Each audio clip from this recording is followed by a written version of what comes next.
Yes, sir, it's visible. Okay, all right. Um, so, super. Without any further ado, I have, I think, 10 minutes and I'm going to try and keep to my time. Uh, it gives me great pleasure to talk about some mathematical modeling work that we've done in the context of iGEM. And in fact, in order to make it a little less dreary and given the lack of time, I'm not going to talk about most of that. It's in a publication. I'm more than happy to share the details with you later. Uh, what I'm also going to talk a little bit about is what is, I mean, I think I've maybe a bit, partly as a bit of a joke at some of the students I meet, called cracking the model medal code. Now, One second. So one thing I yes, just want to mention, we do have a cancellation of a event later, so we can shift the next speaker a little bit. So if you no, You don't can use worry. I your mean, you full know, 20 minutes for your talk. yeah, it's okay. I'll stick with 10. If you find that there's still some possibility, we can discuss it.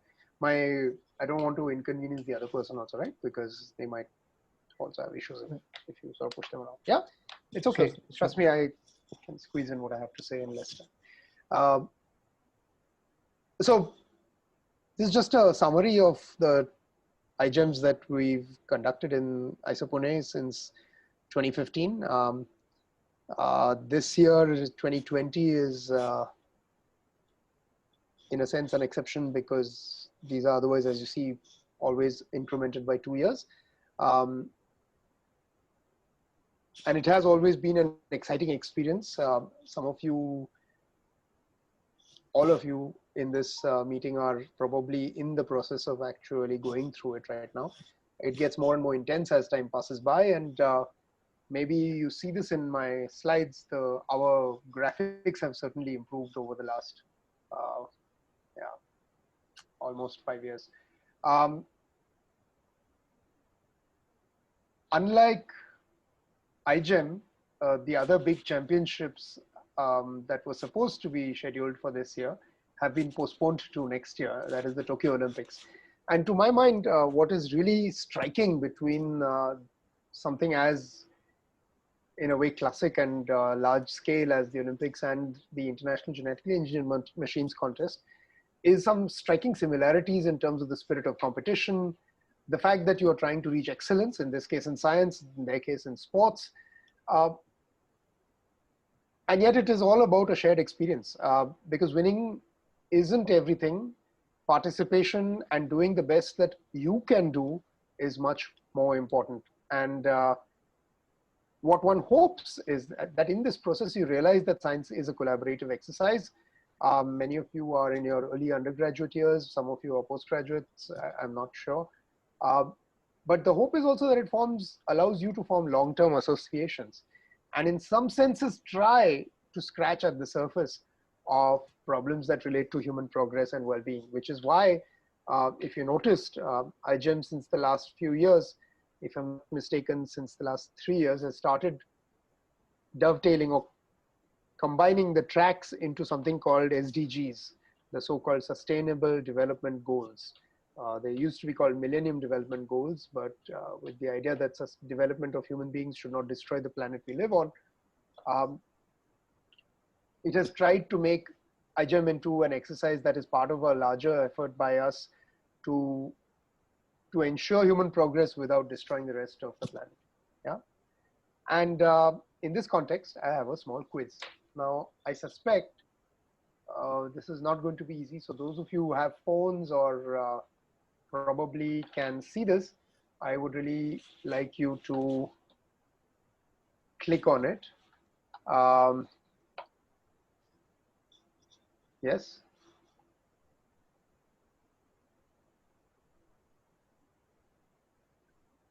yes, sir. One second.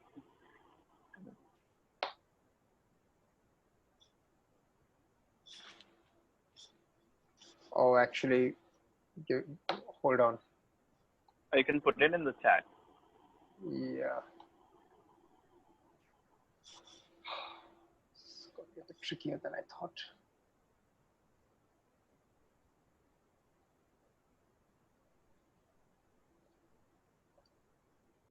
Yeah.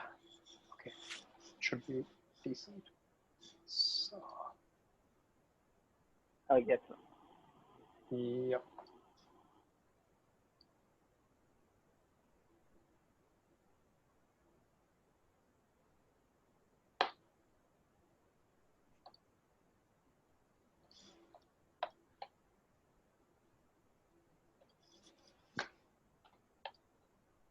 Sorry, takes a bit longer than I thought.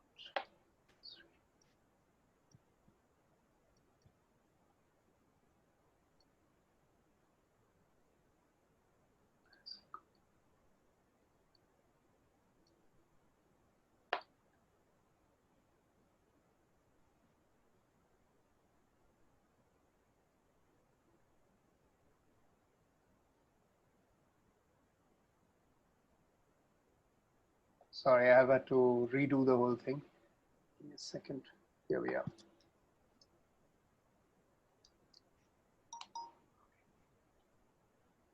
Sorry. Okay, that should fix it. All right. So the first question is, when was AIIM first organized?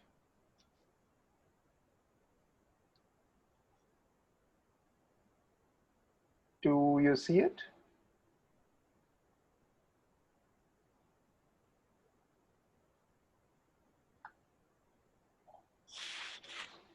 So we see an A. You see the answer also? No, we see A, B, C, D. Ah, okay. So, oh damn, that is annoying. Second, I've lost control over my.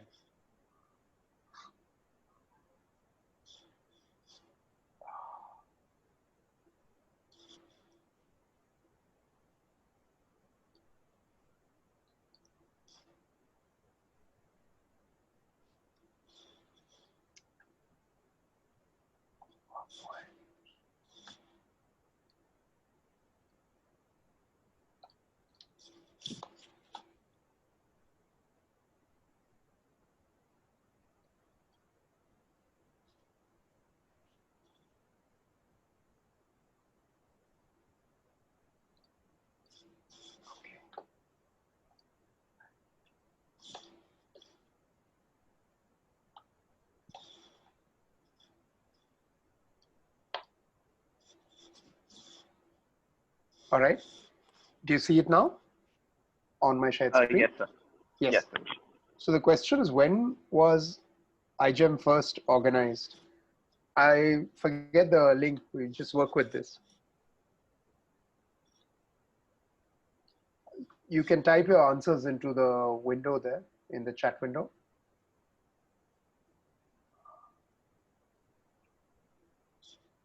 I don't see the chat window anymore. Yeah. Okay.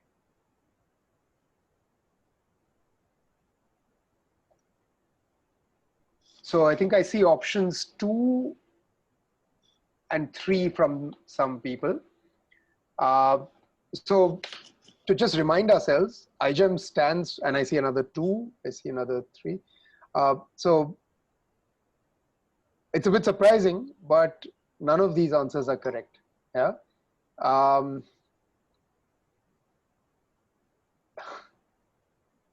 Yeah. So 2005, answer 4 is the correct answer, because technically speaking, yeah, there some Sanjeevani has got an answer that comes closest to the correct one. In fact, has the correct answer. So that is because AIIM itself, I stands for international, and in that aspect, AIIM, which did indeed, and that is partly the misleading part, I suppose, 2003 was started as something called Independent Activity Period, or IAP, at MIT, as an extra class, non-credit, non-marks, non-graded 1-month lab exercise, an open-ended one. International aspects began in 2003. That's when it also became, I'm sorry, in 2005, and that's also when it was founded as a not-for-profit out of MIT. So to sort of continue in that spirit, it has taken a much larger than life shape since then, from being a so-called local contest for synthetic biology, a local exercise to a sort of competition in the Boston area in 2004 to 2005 being launched internationally. And what you're looking at here is some of the very early quorum sensing based autosynchronization oscillator circuits that was developed. But the purpose of my talk today is really to talk to you a little bit about the modeling. And not so much as to how you can do it, because I think you already had a talk on that with regard to, I think, some 2 minutes modules. I'm not sure. I wished I could have listened to them. But the most important thing to bear in mind with regard to modeling is that it should somehow help clear thinking, provide you some kind of predictions, and avoid expensive wrong turn experiments. In other words, experiments that you could have otherwise conceptualized and got to an answer, whether they were worth doing or not, could have been avoided. And it also, in that sense, narrow search space. So I heard a talk the other day, which was a very interesting one by some people about docking peptides to a protein. This, you don't normally always consider in AIIM context that to be a model, but it is a model. It is a structural model, and it is a structural docking based on some energetic terms. So, and by doing that, they have already narrowed down the number of kinds of peptides that they might want to synthesize, so that then they can go ahead and try and make them. It also allows you to test alternative ideas, and the larger cycle that you see on the right-hand side that we talk about in modeling often is what is called the design, build, test cycle. And it's a cycle because, in fact, once you have tested it, it often leads you to revising your design of the system itself. Now, given all of this, this example taken on the right-hand side is for a so-called synthetic bacterium that was made in the J. Craig Venter Institute, which has the reputation of making very long sequences of DNA in synthetically, organic synthesis, which is what you see on the right side, assembling them, which is what they call the build part, constructing them into a circular genome containing information that we know to be minimally necessary for replication and maintenance of the cell, and of course then transplanting it into an organism and allowing it to propagate, showing that in some senses you can build a so-called minimal genome. The problem with this approach in this particular case, I can go and discuss it for longer, is that they took information that was already there and they created an organism. The novelty levels are not necessarily that high because there was very little predictability in it. But having said that, what this cycle allows you to do is, in fact, improve some of your experiments. And one other thing it does is it also allows you to compare to something called the truth. Now, this is a very abstract word. I worry about using large words in contexts like synthetic biology, where there's also a commercial aspect. But one thing that you always want to try and do is get some kind of measurements, because that gives you the ground truth that tells you somewhere whether your models, when compared to experiments, make sense or not. And inherently, models are simplification, and arriving at the so-called truth is an iterative process, which is going to hopefully give you results that are reproducible, consisting of scientific facts, and end up making some minor progress, small progress, or even a large leap, depending on the context of your work. I always like to think, whenever I think of this word truth, I think of this little experiment, this philosophical experiment book by Gandhi, which I think all of you have probably had to read in your school. Because in some senses, no model is, or to put it like what a lot of modelers say, all models are wrong, some models are useful. Yeah, because when you make simplifications, you are in a way trying to make sense of what is going on. And in that sense, I would really emphasize this, that simple is not a bad word. It doesn't start with an F. It is something that maybe is not always intuitive to think that when there is such extreme biological complexity, how can we simplify it? But it is important. And part of it is driven by the fact that the purpose of modeling is to represent reality in a sensible and useful manner, use some mathematical formalism to it, and have defined inputs to the model, which consists of parameters, initial conditions, boundary conditions, and that really depends on the formalism that you've chosen. And the reason for this is not just my personal choice, but a very influential statement by a pioneer in physics and computer science, John von Neumann. So many of you perhaps have heard of this. Um, Now, von Neumann had this little statement: with 4 parameters, I can fit an elephant, as you see down below there, and with 5, I can make him wiggle his trunk. I mean, please don't take this phrase literally, although some people have done so, um, because the idea is that if you have 4 parameters already with imaginary numbers thrown in, you can actually create a shape in 2 dimensions which looks like an elephant. The idea being that the more your parameters and your variables, the more complex data you can fit to it. In other words, if you take a very complex machine learning algorithm and you fit it to something, you don't know why it does the job. And that in a way comes to the left-hand side of this business, that your model should be useful, that it should be tractable, it should be sensible, and give some insight. And in this spirit, the criteria for model medals are also structured in a way that scientists agree all across the world in terms of what is a good and useful model. It should be impressive, that is to say the results or the methods used or the integration of the results and the methods should in some way teach you something, that there should be some understanding gained about a genetic part or a device or a system or some component of your synthetic system. It must use the measurements of a part or a device or a system in order to be as a part of the input of the model, so that what you get out can also be tested. Or it could also just simply be so novel. It could be, I don't know, you've used Bayesian statistics in a system which has never used it, for example. So it could be exemplary. It could stand as an example for future teams to come. Or it could have such deep clarity of explanation that you're basically going to go to your supervisor and start writing the paper at the end of this. Okay. And I think these are very important things to bear in mind, that model medals, or any medals for that matter, are not based on some, absurd criteria about how well you speak or how clever your coding skills are, but essentially whether they satisfy the usual scientific rigor that any modeling work must usually satisfy. Yeah. And I've just simply taken and paraphrased the model criteria from the AIIM website. So I put it there, 2020 AIIM.org judging medals. In terms of it, of course, being a gold medal criterion, in terms of it delivering insight, functioning of your project, serving as a design tool. Remember I told you about the design build test paradigm. This is where you get to essentially use this to think about how better you can make your synthetic network itself.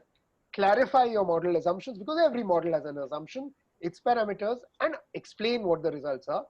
And this explanation must be crystal clear and understandable. That is why your India meetup is such a great opportunity for you to try it out, because you don't know whether people understand what you are thinking until you try explaining it, right?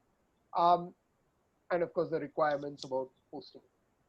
You could have deterministic models, you could have stochastic models, you could have molecular dynamics, you could actually just simply build a software for that matter, but that's not necessarily a modeling problem. You could explore the physical modeling of a single component within a system, or predict something much, much more complex. Novelty is nice, but it's not essential. You could, in fact, take work that someone else has done and make it better. Just like in the experimental part, many of you are aware that in AIIM, they encourage you to take parts that have been built earlier and improve them, or troubleshoot them, or debug them, or make something better. The same thing applies to models.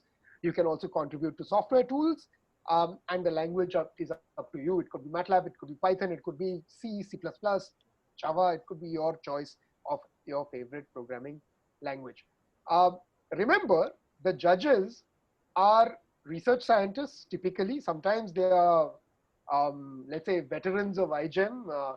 Sometimes they are people from industry. In fact, one of the people who manages the measurement track, I think Varsha Jaisima, if she's around, knows this, worked for AT&T or one of these manufacturing companies that are very interested in measurement and precision devices. So think about it. At the end of the day, modeling is nothing but part of the larger scientific exercise. And since last year I was privileged to be part of the judging exercise, uh, remember, if you cannot convince your own PIs in your own institute that are helping you and working with you, then you will have a hard time convincing this bunch of people in green shirts, right? So with that, I'm going to actually stop in the interest of time because I've eaten into the next speaker's time, and I'm extremely sorry about that. If you have any questions, I'm more than happy to take them. Yeah.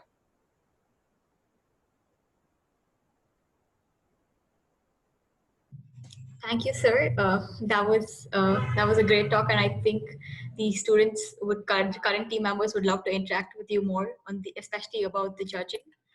And so far, for anybody who have any questions, please type it in the Q&A box, or you could put it in the chat as well, and we'll address it from there.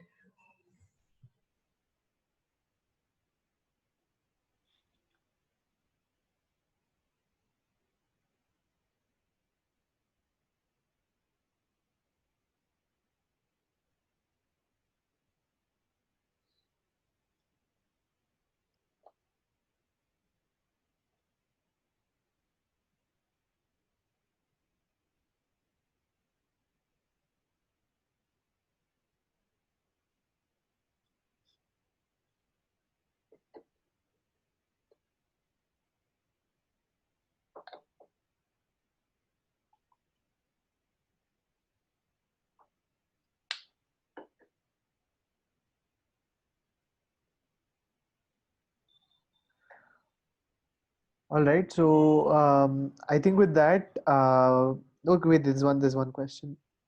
So Abhilansh has asked, can we make a mathematical model without doing an experiment? Absolutely.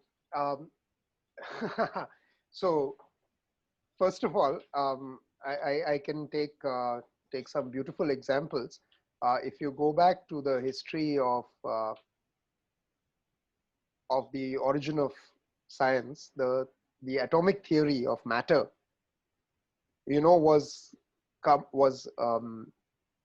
generated by the imagination of the ancient Greek philosophers.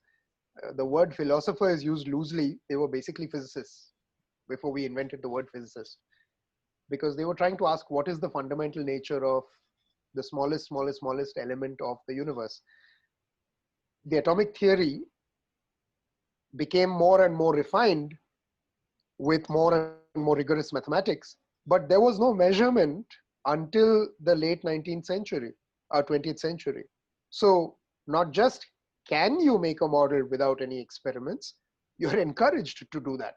Because what I would like to really emphasize here is that a model is a representation of reality based on either first principles, which is I think what you are referring to, meaning to say knowing, let us say, the genetic code and knowing the central dogma of molecular biology, can you come up with a precise prediction of how your particular synthetic gene network, for instance, might work? And sure, for exact matches, you may need parameters, but to begin with, your model does not need anything other than the fundamental principles that apply to all genetic systems. You see what I'm saying? I hope that answers your question.